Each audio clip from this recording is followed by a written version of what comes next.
Hey, welcome to the Second Shift Review. I'm Ethan. Joining me as always is Gary. Today we have a special guest, Stephanie. So sweepstakes winner. Sweepstakes winner. Yeah. So, inner. Today we're going to be reviewing the 1985 American dark fantasy adventure film directed by Ridley Scott and starring Tom Cruise, Mia Sara, and Tim Curry. Let's start with our first impressions, Stephanie. Okay, my first impressions of this movie. Well, since it was made in 1985, I first watched this movie when I'm going to guess, probably 6 or 7 years old. And I was like, wow, this is awesome. I can remember that feeling when I first watched the movie. And I've watched it plenty of times since then. So, my first impression was that it was a great movie. And I really enjoyed it. Gary? My first impression was that the costumes and visual effects for 1985 were ridiculously good. Mm-hmm. I thought, and I like how they portrayed the grossness and the sleaziness of all the. They made the bad. Oh wait, they made the bad characters really sleazy. The pig on there was super sleazy. Like whenever he got that deal of, he's like, He drank it. they had that, like, he comes out whenever, at one part in there, and he's got that stuff all over him, and he's like, you can do a lot with those powers. You could turn everything into slop and just have a big little slop. And a lot of things. But anyways, that's his first impression, so I get more into it later, but go ahead. I think this is a really good movie. I think it's very underrated. Mm-hmm. Not talked about enough. The visual effects for this movie are just mind-blowing. The practical effects are just off the wall. The acting in this movie is very, very top-notch. I would recommend anyone who likes fantasy or top-notch practical effects to watch it. So, yeah. Let's move into our spoilery section. Spoilers! Spoilers! Ah! Okay. Let's talk about the best parts, your most memorable parts of the movie. My most memorable part in the movie was the unicorns. Unicorns? Yes, I love unicorns, and I mean, I'm glad that they got some in a movie before they all became extinct. That's one thing, they got. Also, I liked the love story in it, of course, because I'm a girl, so I like love stories. And, yeah, I just thought it was a good movie, and moving through the movie, like I watched both versions of it, I liked the American version the best, the one that they released in theaters, because it wasn't too long, and it just kind of flowed really good from beginning to end. But they didn't have Mucklebone's whole part in Yeah. there. That was the part that, because I, like in the other version, she has this part where she starts to get, like, kind of vain of herself and almost starts to believe him for a little bit, and it ends up getting her head chopped off. But that was my favorite scene in the movie, was the character, the Mucklebone. Pretty cool. It was like a crypt keeper kind of. That, and also that fairy was pretty cool, too. Yeah. You know what I'm saying? Sleazing it up. Yeah. What else did you like about the movie, Gary? Some of the high points. I like the characters that they had in it the most. Like, Tim Curry was really cool, but the problem with Tim Curry in that is because I started listening to him talk, and I couldn't think of anything but Hexus from Ferngully. And I was sitting there, and I didn't even, when I watched Ferngully before, I didn't even think who did the voice acting and everything, but then whenever I was watching that, I was like, oh, that's Hexus. And I just kept thinking about that. But he did really, really well underneath all the immense prosthetics and all that they had on him. But that was really cool. And then just mainly the characters and everything. So The practical effects and Tim Curry just outrageously good in this movie. Mm-hmm. I personally think that Tim Curry might be better than this movie. Yeah. He's just does so well in this movie. Yeah, the laugh that he did on that was really cool. I like that, like, demonic laugh Yeah. that he did. But I did start to wonder through the movie, what exactly is he? Like, is he Satan, or is he just a character that's supposed to embody darkness? And another thing is, I wonder who his father is. I thought maybe he was the son of Satan, because at the end of it, but I tried to look it up, couldn't find anything on it. But at the end of it, he's like, "Father, help me." So I was like, "What? What is?" You remember that part where they're out in the woods and that big thing in the black cape comes up? Oh, I think that was his father, but I'm like you, I haven't thought that. They far called into it, him so. Big D when that cloak Yeah. thing shows up. So I interpret that either as darkness himself Mhm. or death. That's how I interpreted it as. Yeah. Yeah, kind of confusing. what do you guys think about the female character? The lead, Princess. Yeah, she did a good job, I think. Yeah. she did. pulled it off. she gets him into all that trouble by touching that unicorn, Yeah. and then she goes and takes that ring right in front of him and throws it off a cliff into Yeah. the water, Mhm. and forces him to jump down there. And I was thinking, okay, she's horrible. She deserves everything bad that's going to happen to her. And Yeah, it's like a fine line. They say she's innocent, but where does it borderline between innocent and idiocy? yeah. For touching the unicorn. Yeah. Yeah. But yeah, throughout the movie, they open up and they have this whole deal where they set pretty much like the tone for the whole movie with black and white, good and evil, Mhm. and they talk about the unicorns being pretty much the ultimate good. So then darkness comes out, and he was looking for a unicorn to kill it, and that's pretty much how the whole thing opens up. And then they end up killing one of the unicorns. So then they're trying to find his horn throughout that, or I'm trying to find his horn. They're trying to to reunite the horn with the unicorn Yeah. Yeah. to bring light back to the world. Which I wonder why the unicorns can't use magic, since once it's cut off, they use the horn as like a magic wand. Mhm. And Maybe. also, she asks him if she can speak their language, which to me implied that they're smarter than just regular horses. That they might be somewhat like, super intelligent or something. They are because they're unicorns. Of course, of course. Yeah. One thing that bothered me a lot was the Grump character, the little fairy boy or whatever he is. Mhm, You know mhm. what I'm talking about? Yeah, I count. Why does he sound like a 50-year smoker? What is a bell that does not ring? Yet its knell makes the angels sing. Oh yeah. Like, he shows up and I'm like, okay, it's a force child, and then he speaks and I'm like, you need to cut back, dude. Yeah. You're puffing it out. I thought that I was thinking, yeah, it must be a voice. Or like, it can't be his real voice whenever they first did that. And then a little bit later too, the other thing that's kind of weird is they're sitting out there in the snow and he just got like no shirt and he's like, Yeah.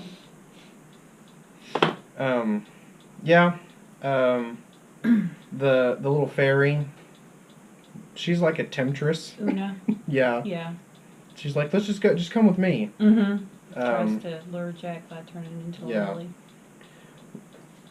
That's one thing I put as a negative on this movie is Tom Cruise.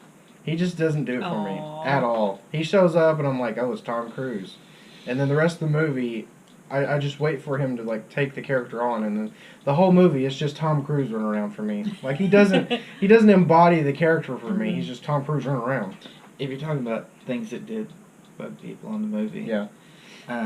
One, the unibrow that he had bugged me throughout the whole movie. Yeah. And two, You guys are taking it. No. This is 1985. the thing that really got me was whenever they get trapped and they get trapped in a cell, and then that character Blunder,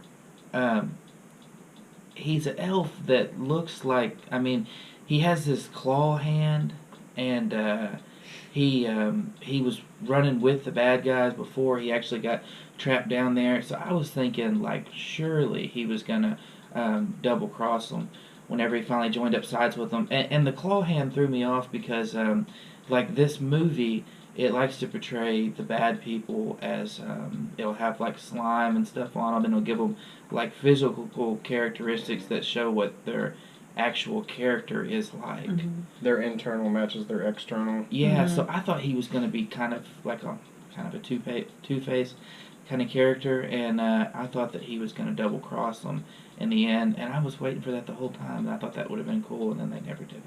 Yeah. The darkness character just like envelops this whole movie. Yeah. He is. Stands out.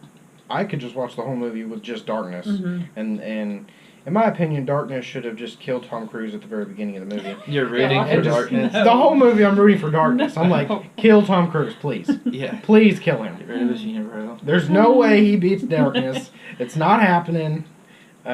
Maybe at this time, Tom Cruise is getting by on his risky business look, but it ain't happening in this movie. Yeah. Not past 1992. Like everybody's like, Tom Cruise, what are you doing?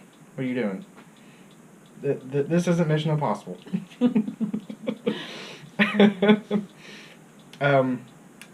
The princess pulls off the I'm evil now really well. Oh, yeah. A little that bit was too in a Yeah, much. that split- was good. That was in a She split did good. second. Yeah, she's just like, I'm evil now. Let's go kill a unicorn. Let's do it. Let's cut Yeah. its effing head off. But she kind of redeemed herself, you know, pulling, like you said, she pulled Tom Cruise through all that, but she redeemed herself, you know, by pretending like she was going to help darkness, but really she had a plan, you know. Let me Yeah. kill the unicorn, and then she ended up letting it loose. I'm not entirely sure. I think she was trying to kill darkness and take over. I think she went full dark side. I thought I think she she's looked like, pretty the weird apprentice when she kills was- the master. Yeah. she seemed pretty Pretty dark. bad from the Yeah. beginning. Yeah. Yeah. Didn't really care about that unicorn thing off the bat. No. It runs away and freaks out, and everyone's freaking out, and she's just like, it's just a unicorn. Let him F off. Yeah. It was really Go cool. chase my ring. Yeah. Which, I want to know, there's no way it goes from that hot, like normal temperature, to that cold and freezes the ice that quickly and Tom Cruise busts through it and lives. No way. I know. He's a frozen crucicle. Yeah. Yeah. He's- Crucible. It does in Ridley Scott land, though. Yeah, That's yeah. possible, It is a so. fantasy, so he has the fighting spirit. Yeah. Yeah. One thing at the end of the movie that bugs me is when they finally get to where darkness is, he stabs him with the horn, and then they get the light to beam on him. He gets knocked through this door, and then you see him spinning through space. Mm-hmm. So does darkness have a portal into space? Yeah. Like he And can just then- go into space when he wants, and he's like, I'm If taking we're- over the universe. We're talking about things that bug us. One more thing was, and this has to do with Darkness 9. At the beginning of the movie, they do that whole thing about that they're wanting to preserve the balance between good and evil, Mm-hmm. and then they kill darkness. Yeah. So how does that preserve the balance? But wait, So that makes me think. on the end, the very end, They after do he the- does, he's like, Yeah. ah, ha, ha, like he's still alive. Yeah. So he kind of left it open like he was going to make a sequel or something. To me. Well, you know he comes back in Hellboy, so Yeah. I mean, and Hellboy comes from space. It all ties in. Yeah, it all ties in. That's true. Good point. Hellboy's is his redemption arc. Yeah. Yeah. Another Hellboy. negative about this movie is the glitter. It's everywhere. I don't think that's so much as a negative as a positive. Oh, it's a negative. I know glitter is bad. Like there's glitter all over all over everybody. Now look what it I did would for all love the it. Twilight movies. I love it. Another major negative. Major. Oh yeah, the makeup on that. I had the best makeup Mm-hmm. as Meg Mucklebones.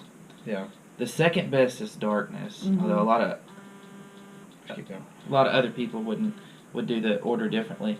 And then I had the third best. That's Blix, which actually Blix looks like he's related to Mugglebones. I think they might be like cousins or something. Maybe. Yeah, they got the same And then nose, the same, like, I had the fourth one as the pig.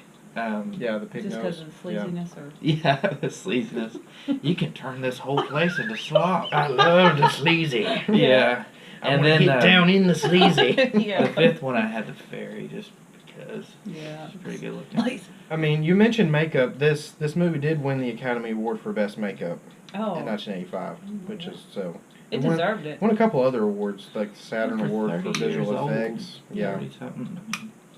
I mean, The songs that are in the extended version are pretty good. I Yeah, thought. I like the soundtrack to it too. Yeah. The. I think that's the two, like, the major high points are the makeup and the visual effects. The practical effects are just ridiculous. Yeah. Let's talk about our final thoughts.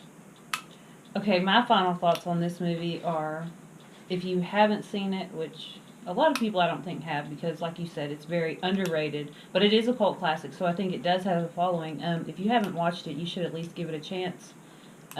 If you're a movie lover at all, especially if you like fantasy, like E.T. said, but if you're a movie lover at all, you need to give this movie a chance. Watch it. Just remember, this is 1985 visual effects. And think about how advanced it was for that time. They didn't have CGI, and they set up everything. Like, I read about it, they set up everything in a warehouse, you know, like, they made all those trees and everything. So, I thought that was neat. I think it's a great movie. I think Tim Curry did awesome as Darkness, so. Yeah. Uniforms. Final thoughts, I would say pretty much mainly the Tim Curry part. But I don't think he was the only one. Mugglebones was definitely my favorite. She only made a small scene in there. And that She was was a pretty dude playing cool. her too, man. Yeah, the dude was actually the doctor off of Star Trek Voyager. Mhm. Was who was playing her. But anyways, yeah, it did really well. I didn't think that surprised me too when I saw that. I was like, really, is a guy that played her? But anyways, yeah, it was very very good, especially for the time. So just leave it at that. Yeah, great visual effects. For the most part, the acting's really good. The concepts and the ideas presented in this movie, pretty groundbreaking for the time. Tim Curry, just everything he's in, just +5. Mhm. Yeah, everybody should go and watch this movie. Let's give our final rating. I am going to give it 9. 9 unicorns out of 10, which I don't think any movie gets a 10 in my book, but 9. Yeah. Gary? I'm gonna give it 8.4 Mugglebones. I had unicorns. Sorry, man. Sorry. I'm gonna give it 6 out of 10 space portals to nothingness. Mm-hmm. So, join us next time. We might have another surprise guest. You never know. This place is crazy. Mm-hmm. Make sure to like, share, subscribe. Follow us on Facebook and Twitter. And I think we have a special gift for our special guest whenever he gets back. Is it a copy of Caligula on DVD? Because I don't. Extended cut. Yeah, I don't. Even more graphic scenes. No. Get your very own. Oh, No snap! Oh. Look what I got, guys! yeah. Oh, Oh, my yeah. gosh, that's Nokia. too cool! Back See in the what day. happens when you enter the sleep I state? know. See, enter and win. Ah. So, we'll catch you guys next time.